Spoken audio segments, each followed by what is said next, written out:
Moved down here by myself, and I lived in the back of a pickup truck, and it was like he was mad at me about it. Our cars never touched each other. So we're here with Bobby Dotter at his race shop, and he's got a pretty cool story that I feel like most people probably never heard before. We moved to Mooresville originally in '89 and been moving around a little bit till we landed here, and been pretty solid here now since 2001. You came from the ASA world. Yes, I did. And that is extremely fascinating to me, especially this era of ASA stuff. Yeah, I was very fortunate in ASA. I had some good car owners, and that particular year was Jerry Gunderman. Mark Martin, when he moved back up to the Cup Series, kind of helped me secure that ride, and had a really busy that year. That year we ran like 100 races, ran ASA, ARCA, Slinger Nationals, Specials, so we stayed real busy, and we had some success, not nearly the success Mark Martin had, but it was a good year for me, and it kind of opened the door for me to be able to move down south here. It's pretty amazing with it, how many people from the little sphere of Gunderman came down here and did something. No, absolutely. Jerry was just a great guy, did everything in his power to help his people once the opportunity came for them to move up or move on. And, you know, without his help, I don't know that I would have been down here. But I had so many car owners through the years that each one has their own important part of it and stuff. So I don't want to make one sound better than the other, but it just that particular year, having Miller and meeting a lot of people and some people down south, it was just kind of opened the door for me to make the move. That's Danny Sullivan. Why are you with Danny Sullivan? Well, Danny was the driver for Penske, and that's Nazareth Speedway, the first race they ever paved it. So he had been there doing some test laps on his Indy car and stuff, and decided he wanted to run the race, and Jerry was always open to putting a star driver in the other car. So we brought it down for him, and short story, he actually qualified better than I did.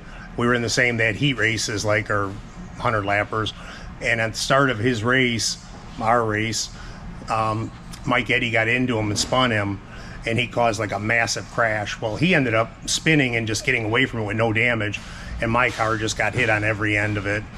So he pulls up next to me in his car, and he's like, man, I feel terrible.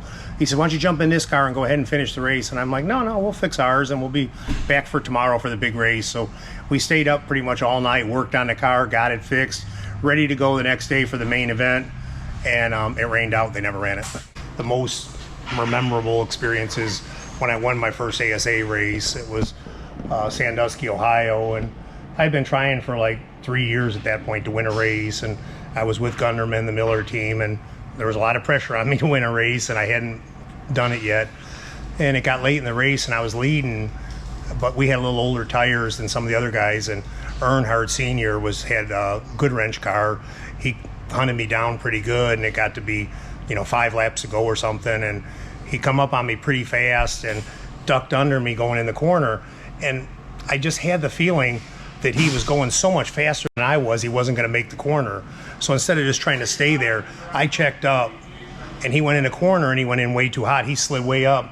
I went back by him, and there was only a couple laps left. He never got back to my back bumper before the race, so I got my first win ever. And, you win the race, you're really excited and stuff. And it was like he was mad at me about it. And our cars never touched each other and stuff. So I really felt like, man, that was kind of not what I was expecting out of him. But then, did he come up to you and say something? No, that's what I said. He wouldn't. I mean, we were in the 3 in the winner circle, like first, second, and third, and he was acting like he was mad at me. Oh. So, but then, at that time, like I told you, I was driving the truck and trailer and stuff. Well, my car owner, Jerry Gunderman, was flying home. He went to the airport to fly home, and when he was at the airport, he saw Earnhardt there, and supposedly Earnhardt said, that's a pretty smart driver you got. So it really kind of helped me keep the ride for the rest of the year, I think, because I was on shaky ground at that point. So he was kind of banking on using 8 tires instead of 4? Absolutely. You didn't let him do that? Again, not that I purposely tried to do anything to him. I just didn't think he was going to make the corner, so I checked up.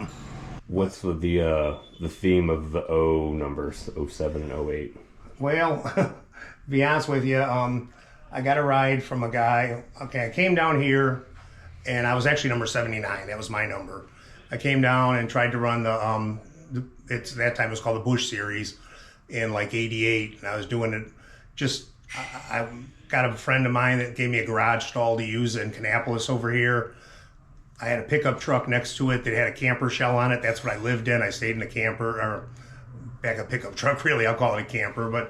And I'd have help come from Chicago, Indiana, wherever, to meet me at the track for the weekend.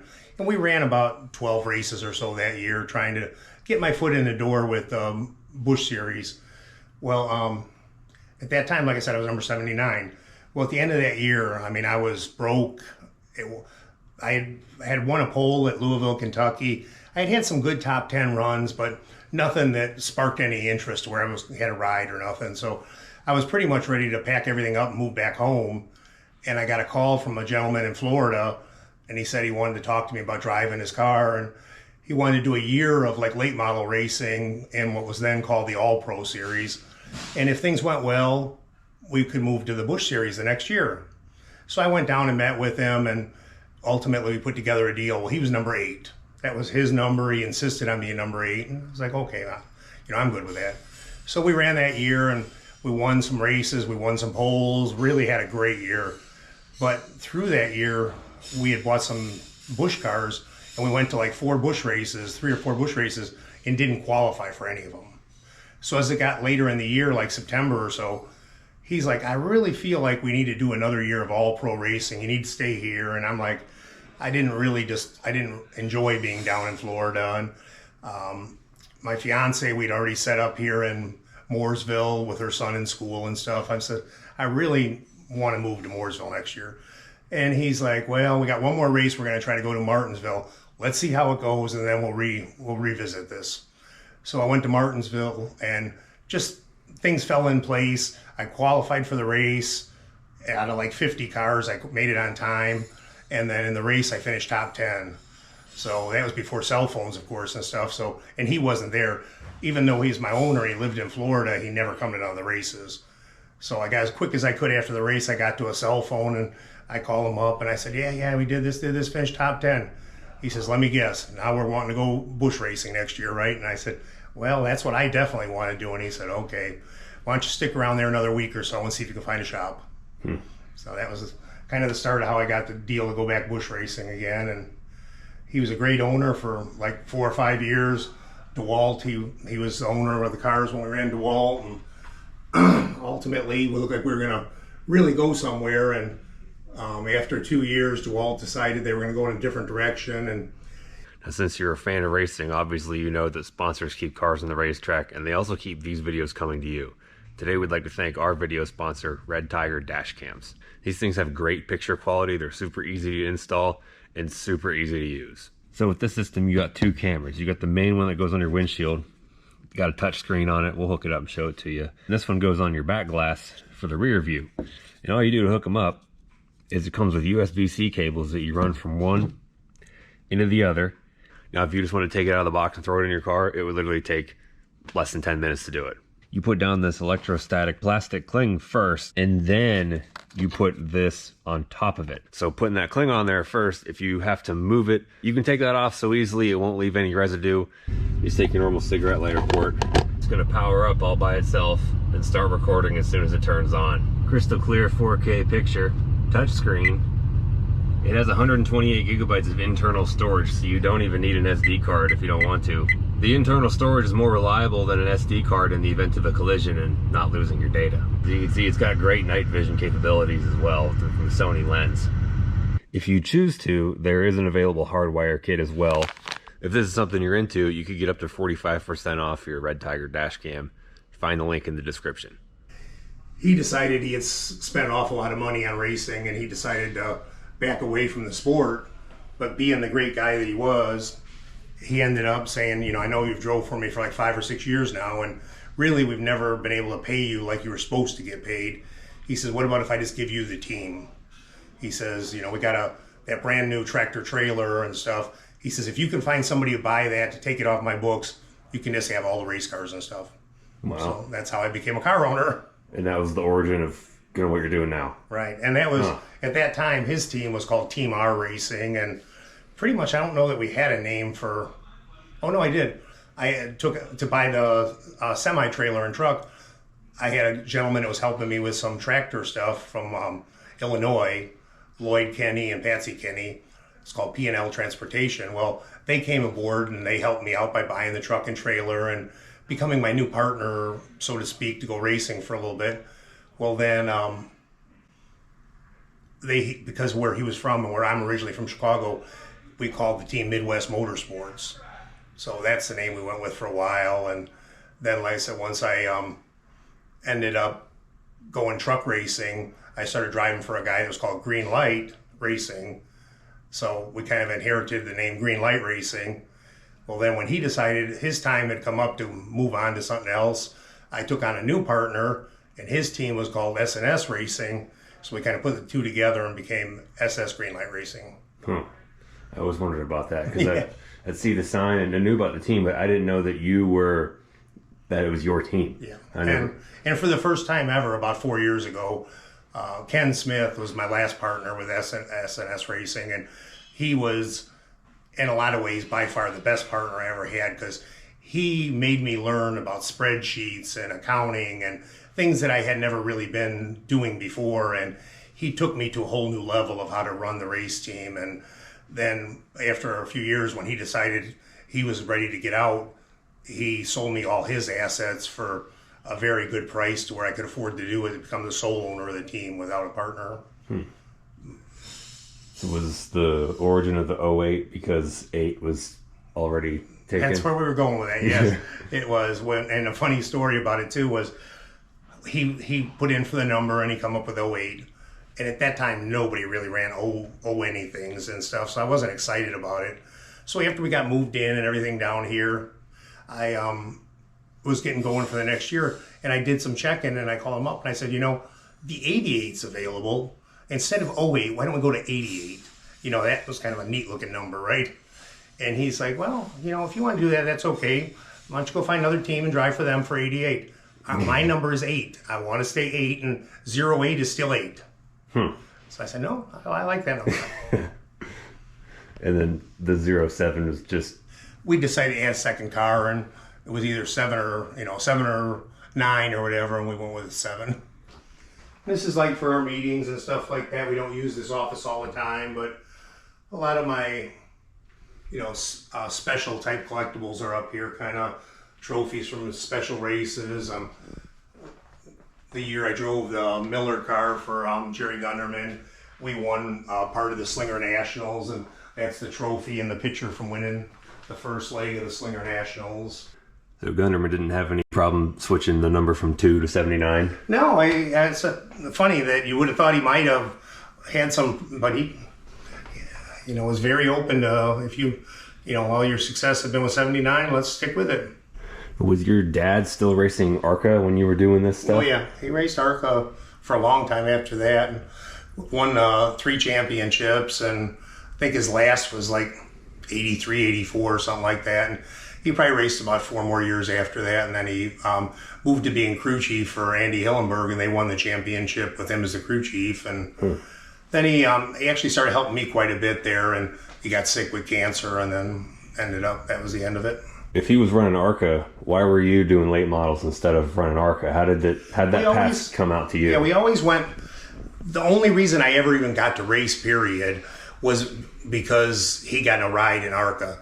See, my dad was a truck mechanic. We had a small, 1.5 car garage behind the house. We had 1 race car. And so when I got old enough to drive, he'd always said, if you stay in school, you stay out of trouble, you help me on the race cars, I'll give you a chance. Well, he still was wanting to race, though. So we kind of started the year with the idea that I could race on Saturday nights and he'd race on Friday nights. Same car, same whatever. Well, then he got this ARCA ride and he started going ARCA racing a lot more. So probably a third of the way through the season, he let me go try this other track that he didn't really like at all. It was a little 1/4 mile rock'em sock'em place. And you tore the car up a fair amount. So what was it? Raceway Park, Blue Island, it was called. I did fairly well the first night, but the night we were there, which was a Sunday night, the owner, promoter of the track comes up and says, starting this week, we're going to run Wednesday, Friday, Saturday, and Sunday. I'm like, 4 days a week, man, I want to do this. My dad's like, no, we're going to stick to here and here. And the only reason we went there that Sunday was because Friday got rained out, Saturday got rained out. So Sunday, they were one of the only tracks running, so that's why we went there. So as Monday's coming and Tuesday, I'm just on him about, the car's still set up, the tires are on it, the right tires are in. Let me go back Wednesday, what's it going to hurt and stuff. So reluctantly, he kind of got mad about it. And he's like, if you want to go ahead and go. If you crash the car and tear it up very bad, your season's over, you're done. So, and at the time, I guess I was pretty bold. I decided that, well, I got to go. So I had an older gentleman helping me, Norm, and the two of us go there. And for Sunday I had run, there was probably like 30 some cars, and I qualified like 10th or 12th or something like that, and made the race. You didn't have to run the last chance or nothing. So when we go there on Wednesday, there's only like 14 or 15 cars or something. So qualifying, I qualified first. So it's like, man, and in Chicago back in that time, all of our tracks, they started the slowest on the front and the fastest in the back. So I started dead last. I'm like, okay, I hang back, let everything clear out, and then I'm going to go racing because I don't want to tear the car up. So finally I start passing a couple cars, and there's a big wreck. I see it, I slow down. Guy behind me just runs into me, pushes me into the wreck. My crew chief friend comes out, oh my God, your dad's going to kill us. Oh, the whole front end's all tore up and this and that. So they finally get us unhooked and apart and stuff. And he's like, well, get it back in the garage and we'll load up and go. I said, this might be my last race. I'm going to run it. Because the car wasn't that, it was banged up, but it wasn't. So I started last again, ended up winning the feature. So I go home that night, and my dad wakes up, and I tell him the story, kind of go through the whole thing.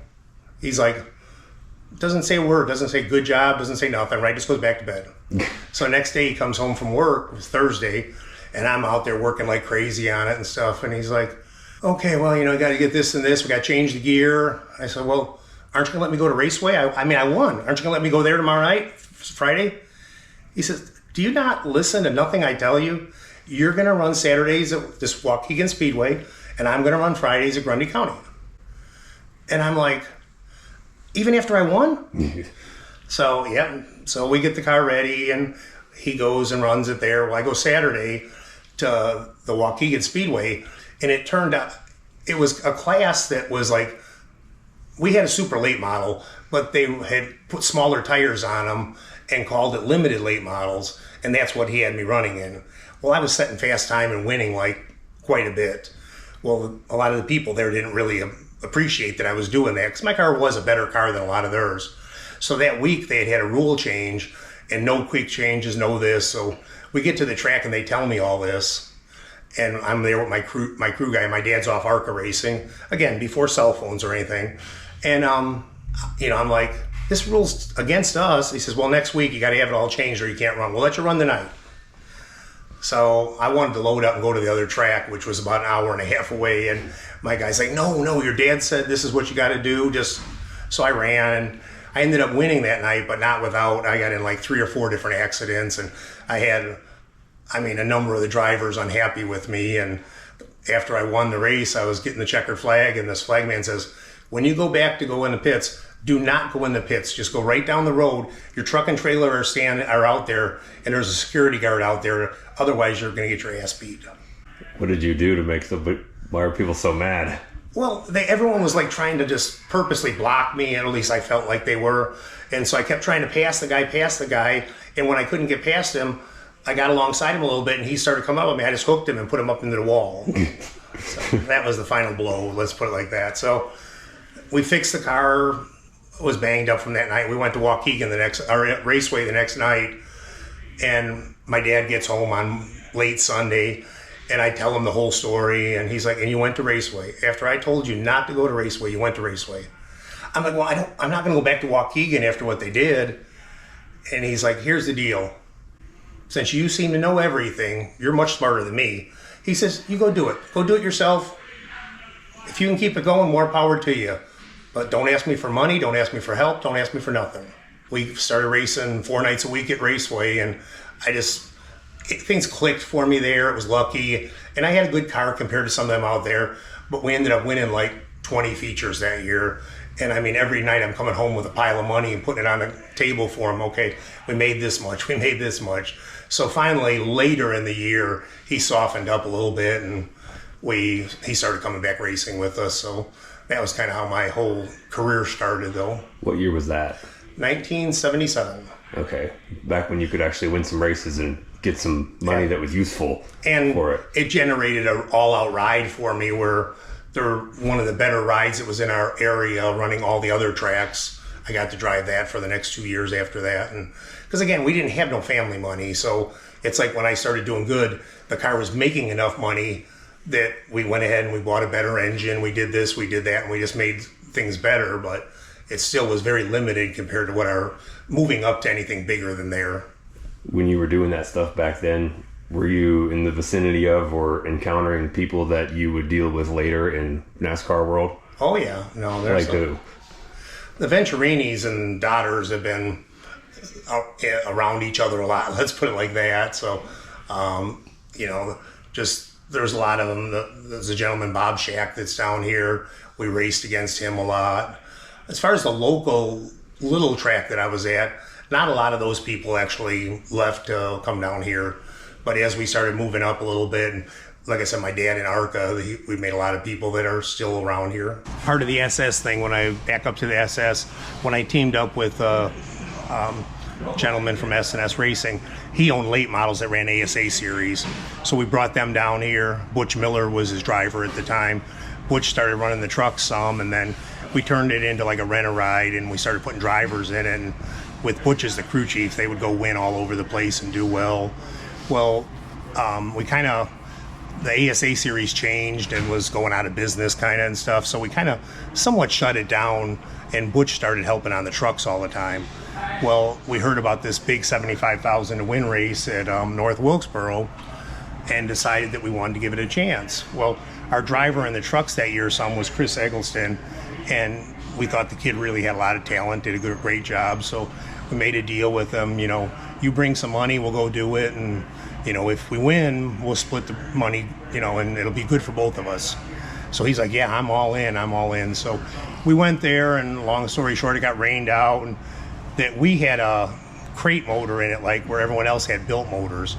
Well, we were concerned that we might not even qualify for the race. We felt like once the tires got old, we'd be okay.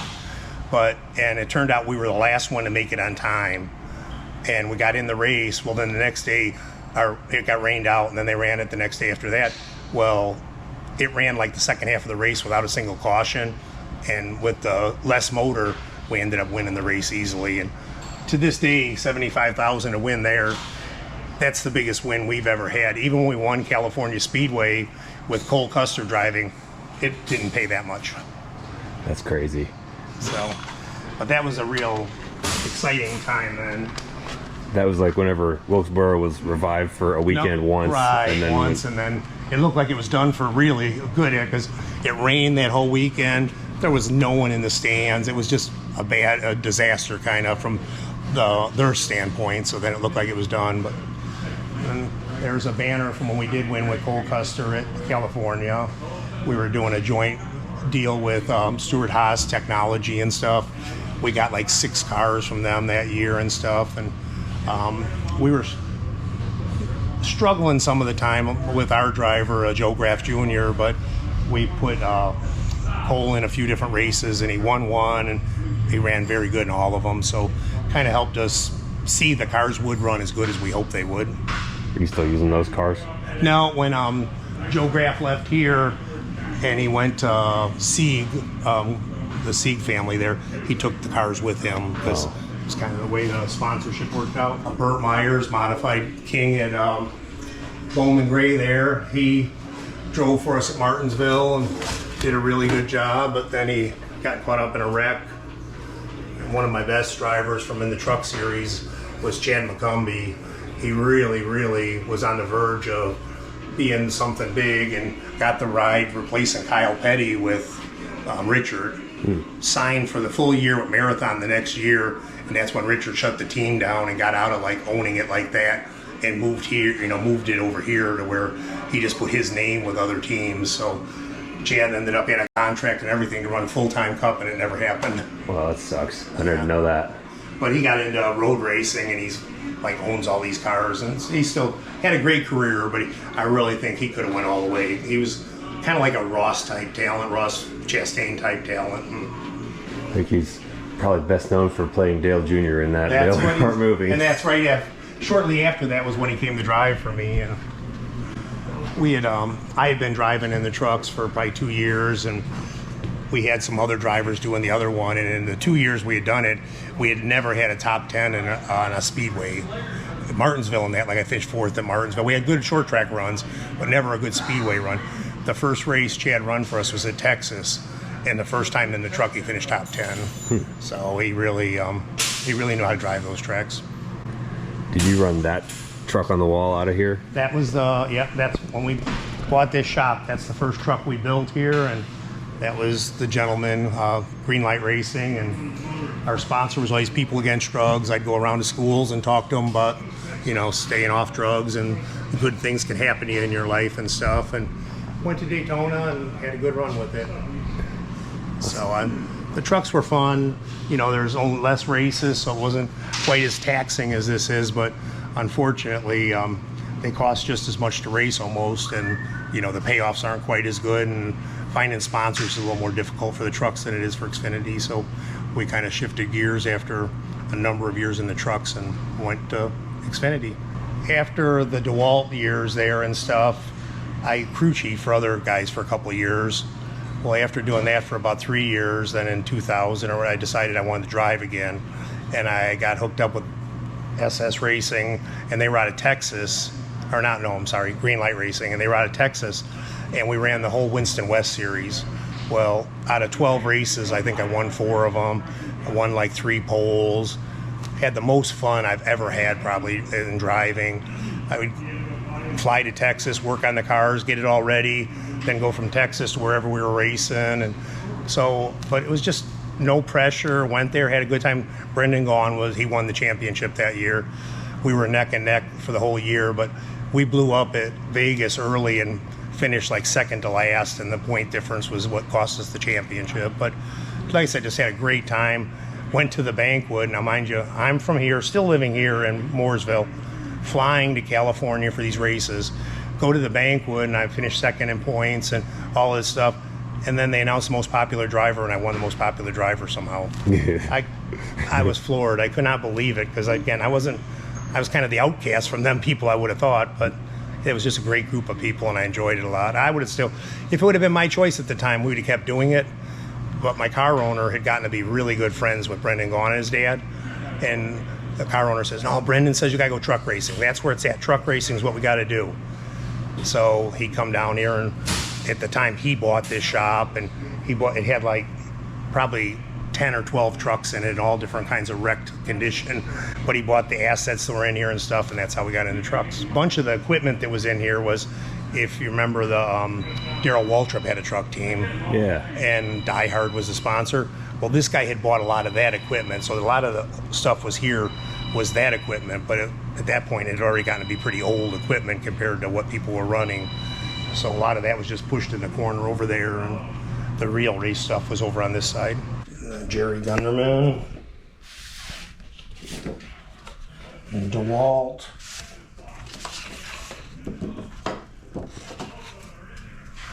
This is from the year I won my one Busch Grand National race. We didn't have a real full-time sponsor. That's a very 90s looking paint job. It'd be in style today. And then this is when I was trying to play with a little bit of both of them, truck and the car. DeWalt had to be a cool deal to be involved with back then. It was, and they obviously, they're still in the sport now, right? Well, one of the reasons is that from the day they got in, it was like, whatever we do for sponsorship, we're going to spend 5 times that on the marketing that goes around with it. So right from the start, they started bringing the DeWalt van every week with setting up a challenge with drills, and whoever would drill 10 screws in the shortest time or whatever, they could maybe win to be on the pit box for that weekend at the race, or they'd all plan all these events. I mean, my car owner at that time, the gentleman from Florida, he was so excited that we got a sponsor like that. And it wasn't a ton of money the first year. He gave them 100 free driver appearances. So every weekend when we'd go racing, I'd end up going to 2 or 3 hardware stores, go this and that, do all these appearances, and then they'd do a contest, like I said, where whoever the winner of the contest, I remember one time they set up a radio control racetrack and they get to race against our driver on the radio control track. One time we went to Malibu Grand Prix and actually ran the Grand Prix cars to see if any of them could beat my time or not. So it was fun, but they really, I guess the one thing I remember that really jumped out at me was the second year, I think it was, they're sponsored by them. They're like, well, we want to do a little different appearance. I'm like, what's that?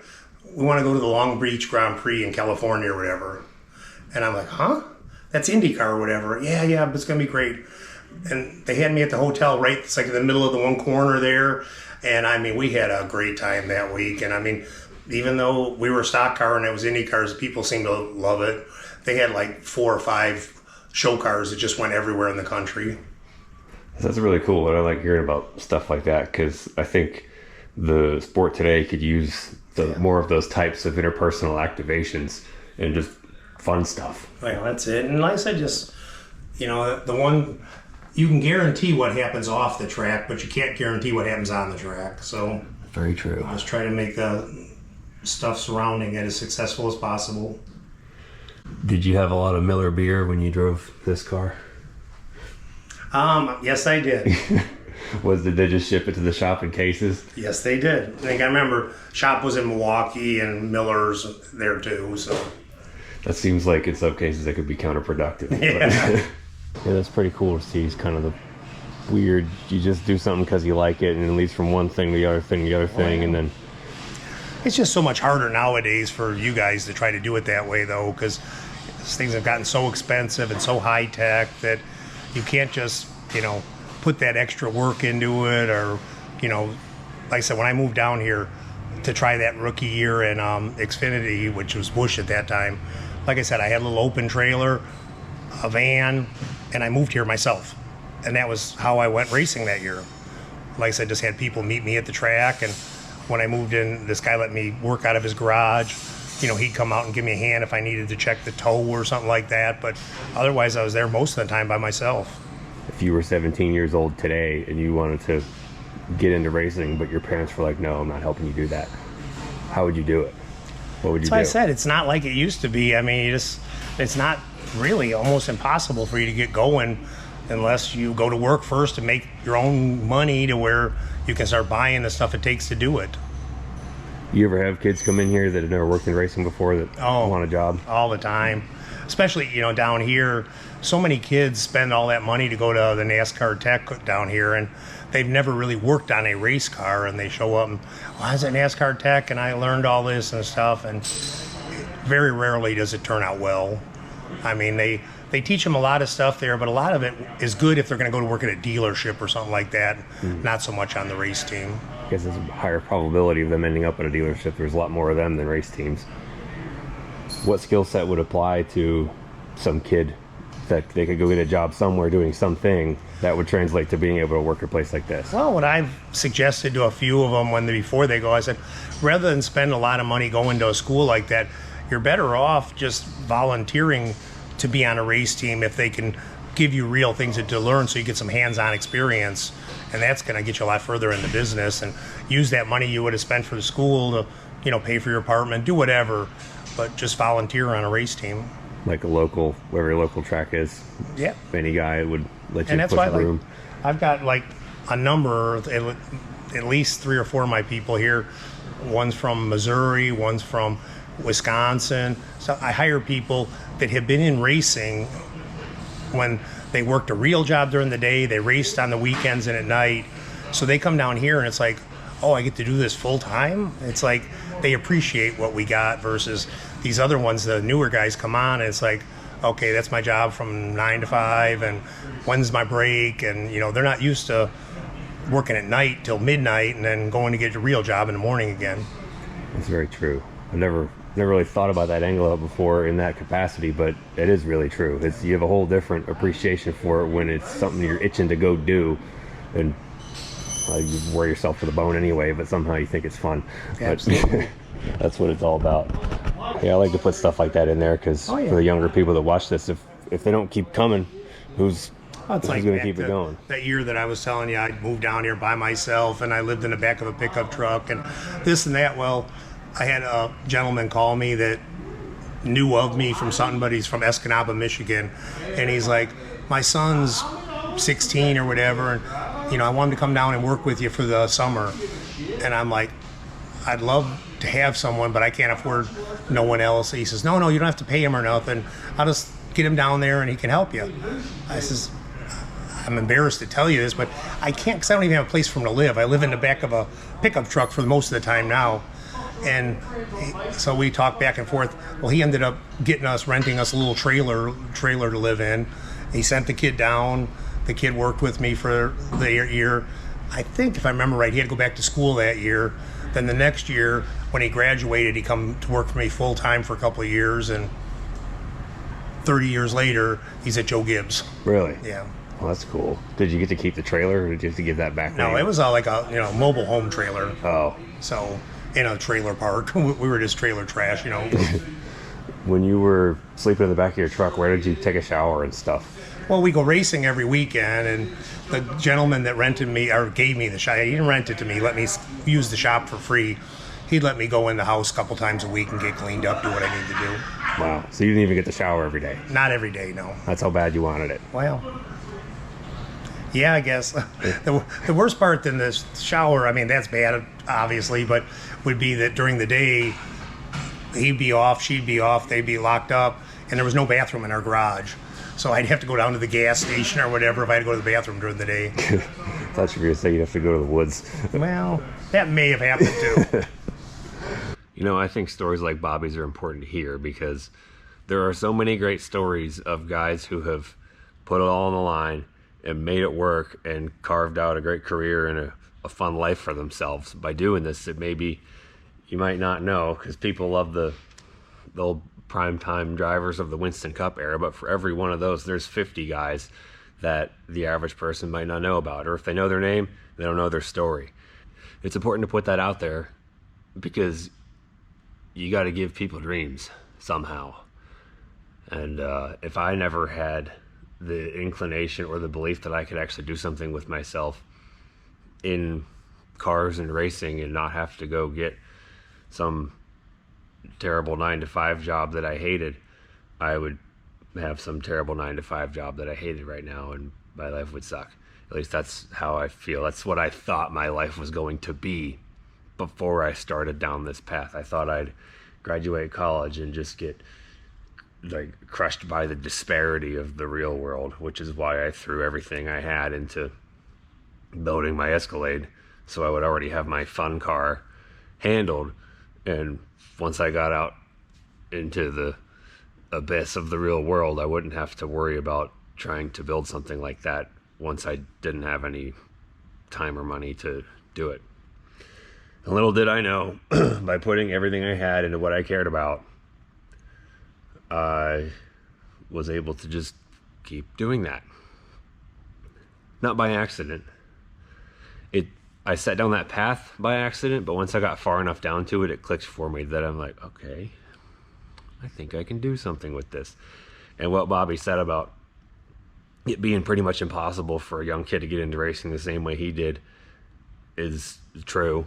And the way he said to do it is true. The way he said to do it is exactly what I did. You'll have to go to work and make your own money to be able to get all this stuff and do it. Right here.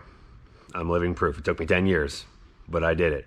And if you're 16, 17, 18, you could do it too. It might take you 10 years. It might take you 5. You might be smarter than me. You could go do a normal job, maybe like something else that you'll make more money faster and you can go race faster, but it is possible.